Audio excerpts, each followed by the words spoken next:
Good morning, everyone. It's Joker, and today we are back with another slime video. And we have received Speed Battle again, but this time, and for the first time, they have included an Inferno level difficulty. 462 KEP recommended, which, you know, honestly, is relatively high. So, the speed battle, every battle when you clear it gives one normal, standard recruit ticket. But then the missions give you another ticket. So you technically get a free ticket multi if you can complete all the stages and at least the clear it 3 times on each stage challenge.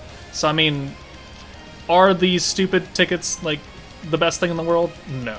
Could they have been for the Shizu banner? Probably. Is it really worth fighting and bitching over? Not really. But, Inferno, we have yet to take on. The last 4 difficulties, I mean, subjectively speaking, have not been very difficult, but I have hopes that this Inferno battle will actually be mildly entertaining. But let's take a look at the units that you can use. So we can use Tempest Elite, 10 Great Demon Lord, Octagram, and Octagram Demon Lord Force characters only. So three forces that you can pick from, which thankfully there's a lot of units to pick from. A lot of good units that you can pick from.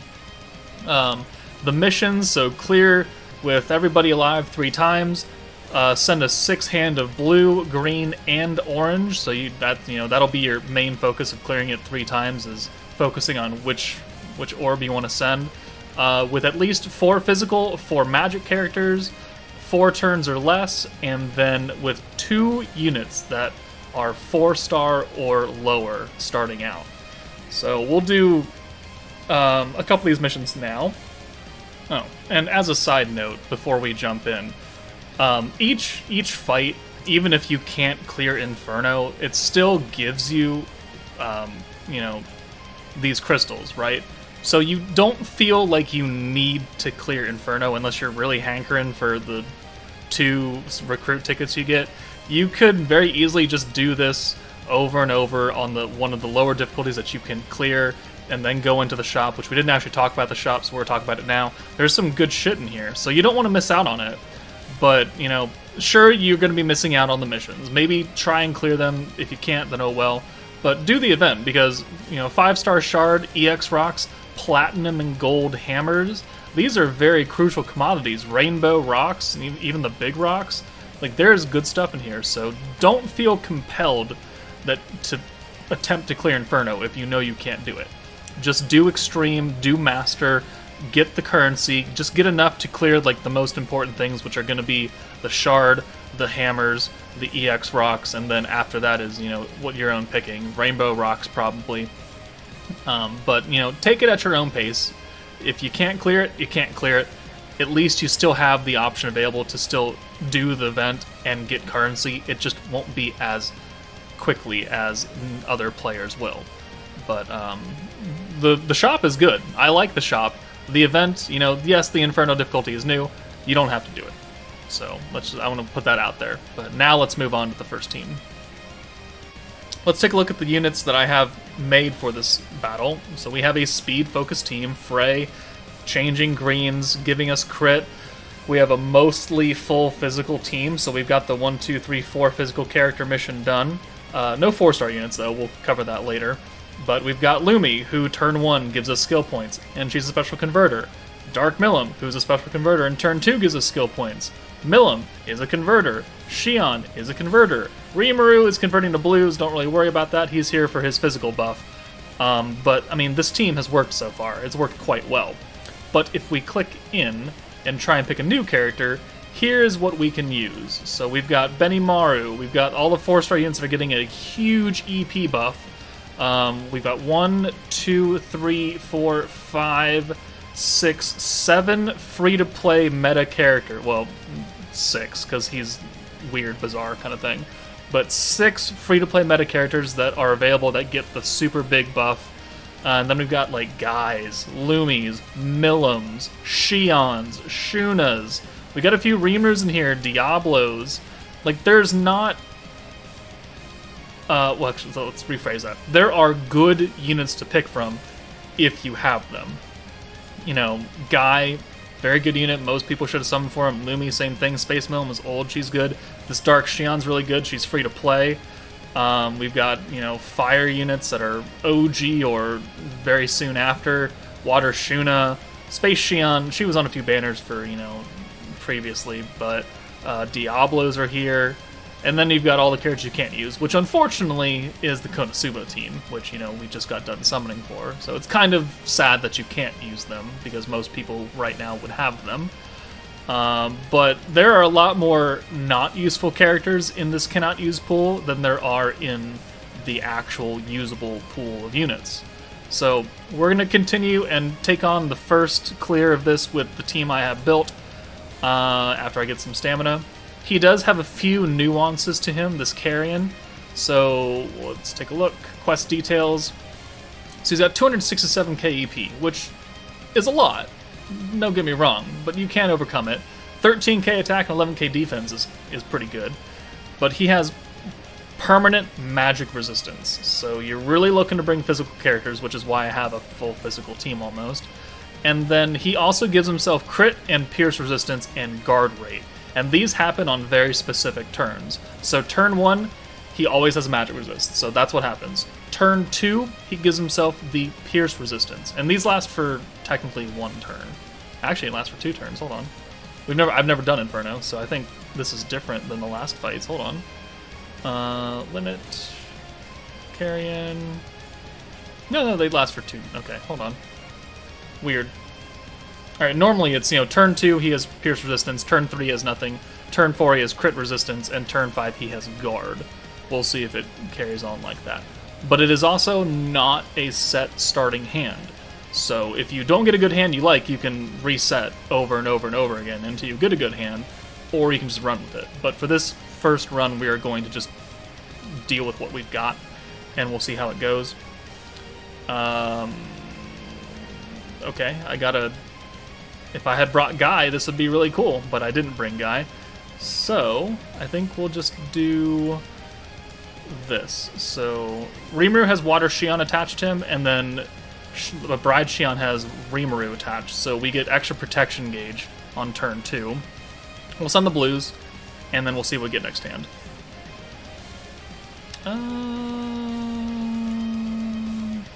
Can we can't do that. Okay, so let's do this. Let's bring in Milim for Rimuru.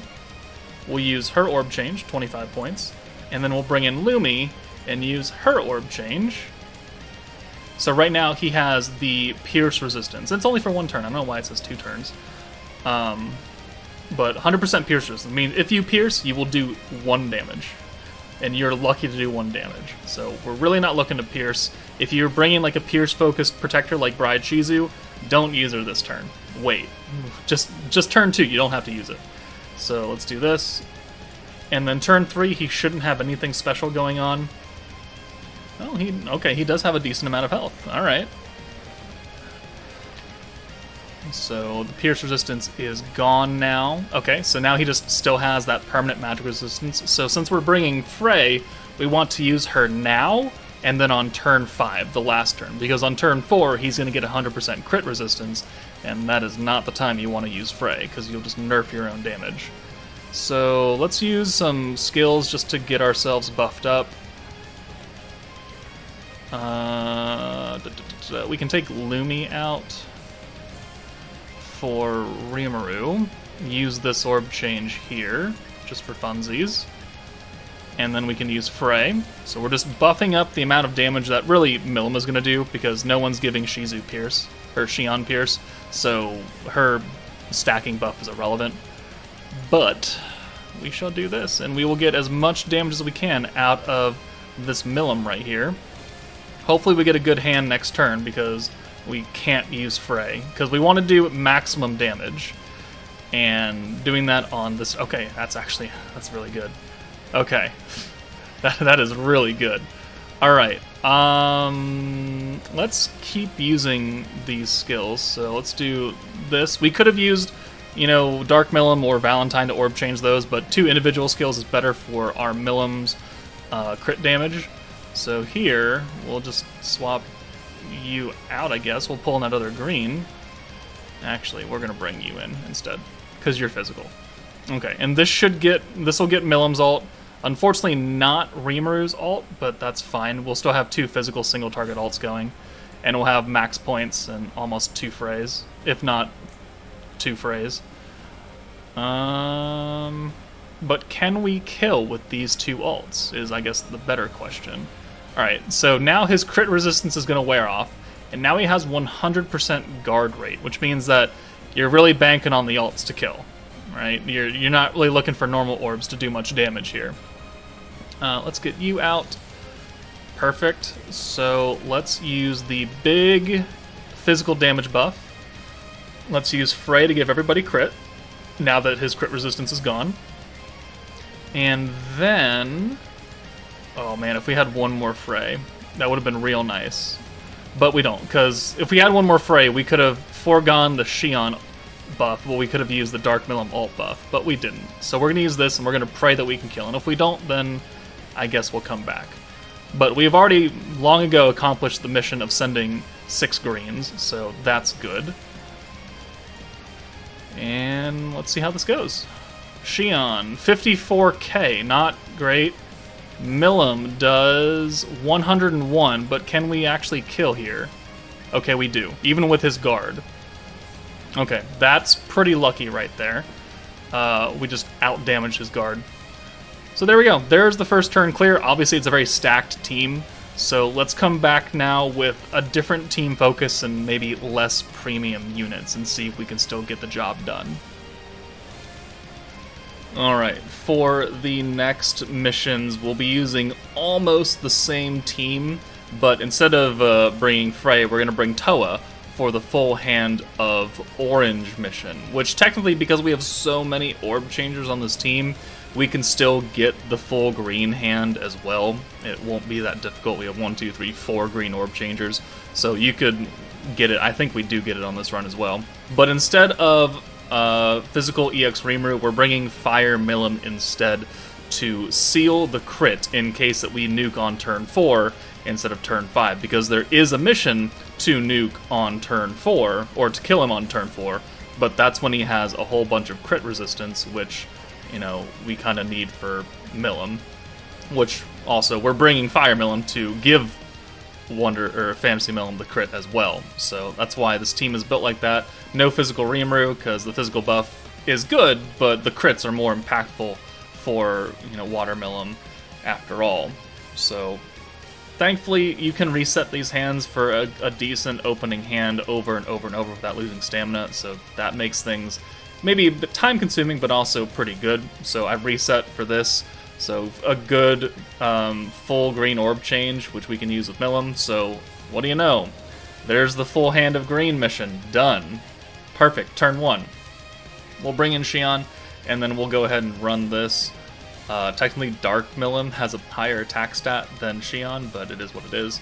We're going to get Water Milim out of here because she only has 1 orb, and I want to bring her in next turn when she potentially could have like 3 or 4 orbs, because I'm going to try and get her EX ult here, because that's really how we're going to take it down. And we get another good orb change here. So both Milims have 2 orbs. It's a 2-2-2, so we're just going to bring her in. And then we can use her own skill to change that 1 blue, which again is just stacking up extra crit damage.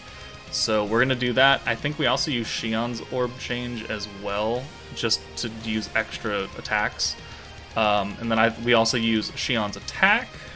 Yes, no, maybe, yes, no, think about it, maybe, not, okay.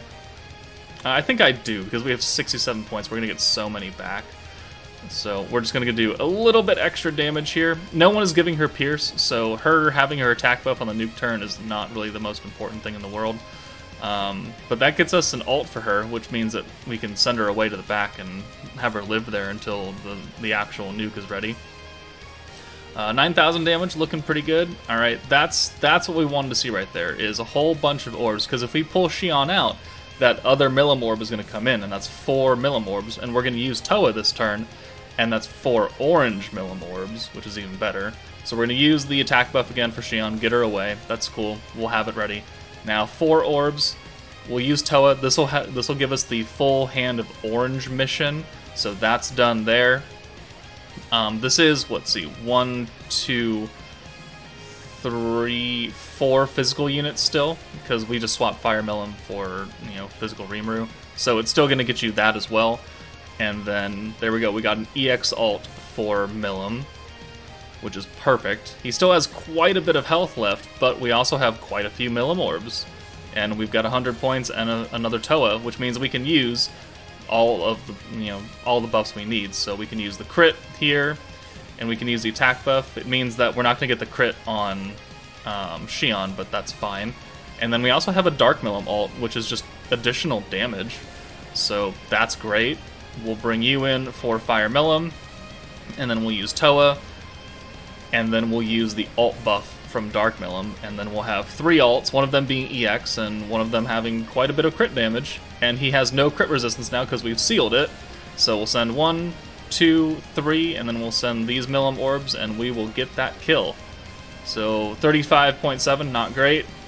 29.7, not great, but then Millum, 125, and just a sliver of health, and she can knock him out of the park. So there we go. That was quite a few missions done, if this was the first try. So that was 4 physical units, full Hand of Greens, full Hand of Oranges, turn 4, everyone alive. So that's like, what, 5 missions done right there? Or, well, at least 4.5. So that was a good run. And now let's move on to the last part, which is the full blue team. Okay, we got the 4-star runs, which actually we brought in 3 units that are 4-star or less. So we've got the 4-star Light Millum, we've got free-to-play Frey, and we've got free-to-play Geld. All 3 of them are getting the enhancement buff. We're running Light Millum again for the attack buff, and orb swapping, or well, converting for her own orbs. Guy is our primary damage dealer, and we've got Velzard, his protector, leading him, giving him permanent attack stat buffs. The charm she has on her is the alt gauge charm on the highest attack unit, which obviously by quite some margin he is. So we were able to do this. So here is the gameplay. We got a good opening hand, turn 1 for Guy to change all of that to blue. Having Geld here is really important. Even if you don't have that ult gauge charm, he can send all of the blue orbs away to Guy, when you have enough points to do so. So that'll help facilitate. We only get the Guy ult. We get the EX ult for Guy, but that's the only ult we get. So we're not really prioritizing anybody else. We only want to send the orbs to Guy. So taking away orbs from Millum or Frey, not really that big of a deal. Here we get really, really, really lucky, though. So we're able to convert the 1 Millum orb for herself into a blue, and then bring Geld in to send that 1 blue orb away to Guy, giving him a full 6 orb send, which almost gets him his EX ult, essentially. Really, really lucky there. I don't know if that'll ever happen again, but we are able to buff his ult gauge by a little bit, and then full send 6, and that gets us, almost there. It gets us another Velzard, which once we use that, will get him to his EX ult in 2 turns, essentially. So I don't really think I could replicate that, but thank God we have a lot of orb changers. Light Millum also changes greens to blues, so we're covered there. Geld is changing oranges, Frey is special converting, Guy is special converting, Millum is converting her own orb, so everyone on the team is an orb changer to help support Guy. So we'll use his orb change, get him out of here, and then we'll use Millum's orb change to get a full hand of blues. This is just to get us points and get as many stacks as possible on Guy for his big time nuke now that he has his EX ult. And it's working out really, really well, actually. This worked out better than my other blue run, so if you want to substitute this for that, you could. In fact, I might just take that entire clip out and pretend it never existed, but because we do have 4 magic units, Millum, Frey, Millum, and Geld are all magic. We have the 2 4-star units or lower. We've got a full hand of blues. We just don't have a turn 4 kill, which we didn't get with the other team either. So, you know what, I might just do that instead. So, full convert here again. We brought Guy in for the 2 stacks and got him out again. This is the second to last turn. We were not ready to ult because he does have his crit resistance, and using Guy would require us to have crit. So you don't want to nuke on the second to last turn with Guy, even for the mission. And then we got another incredibly lucky hand here of almost full blues. We have 260 points in EX ult. We're only using, what, like 135 points of those for the buffs? 150, actually, if you want to count that little 7% defense down from Light Millum. But, I mean, we're ready to go. We are looking good. So we have enough points to use the ult buff and the attack buff and an orb change, and then send all the orbs away to Guy to ensure that we can do maximum damage here, because we needed those normal orbs. His ult was not enough, so we'll do the ult, which does 166, and then 1 attack, 2 attack, and 3 attacks. We needed 3 of those attacks to connect, and if we didn't use that giveaway, we would not have hit that. So there we go. There is a blue team with multiple 4-star units, 4 magic units, and everyone's alive. So, you know, I probably in fact will take that other clip out, and we'll just make this the new blue clip. And yeah, so I guess that's the end. That's really the end of the video now. So this is Inferno. Again, if you don't have these teams and you don't have the power necessary to actually kill him, don't worry. Just do one of the lower difficulties. Clear out the shop as best you can for the important stuff, and then move on with your life. Don't feel pressured to have to beat Inferno. But that's it from me, guys. Take it easy, and I'll see you later.